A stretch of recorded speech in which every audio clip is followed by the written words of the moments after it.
So finally we come to question 5, the last question. We're getting there, Philos, eventually, aren't we?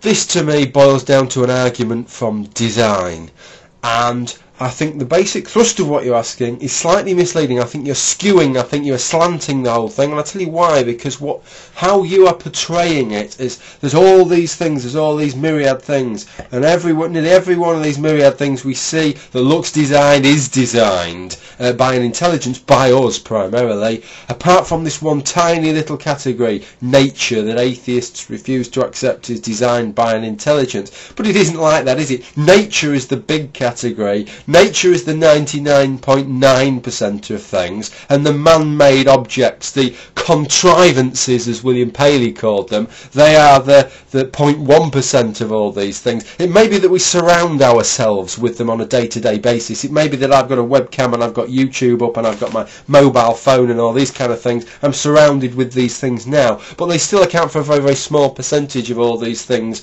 which, according to you, have the appearance of design. But I question that very premise that they have the appearance of design. I don't think that they do. I think that they have the appearance of something that has evolved because they're too imperfect. If you design things, you wouldn't design them that way.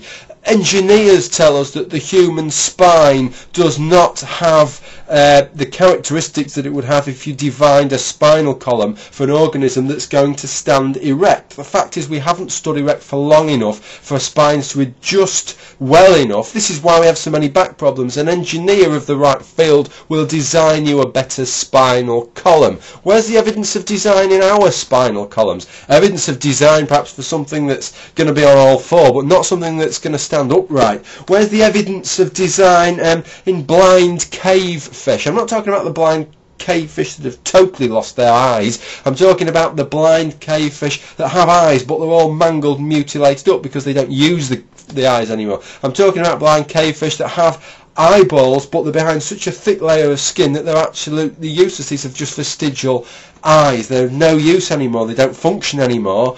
Where's the design in that? Where's the design in the skull of a flatfish, the distorted, skewed skull of a flatfish? I can see evolution, I can see the process in there. I can't see any design in the skull of a flatfish. Tell me where is the design in this following example, right? Let me give you an example. Mice have a very good sense of smell. They rely on their sense of smell much more than we do. You know, smells...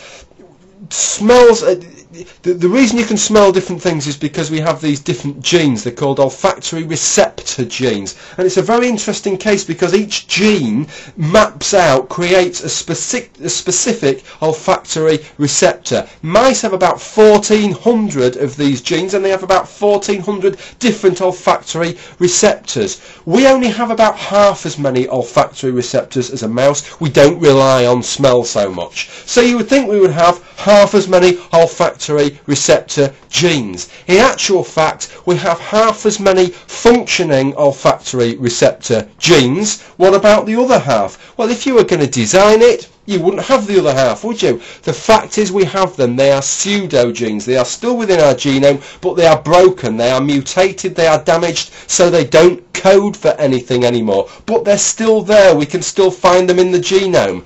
Where is the design in that? You know, if I came to you, Philos, and I said to you, I'd like you to make me 2 computers.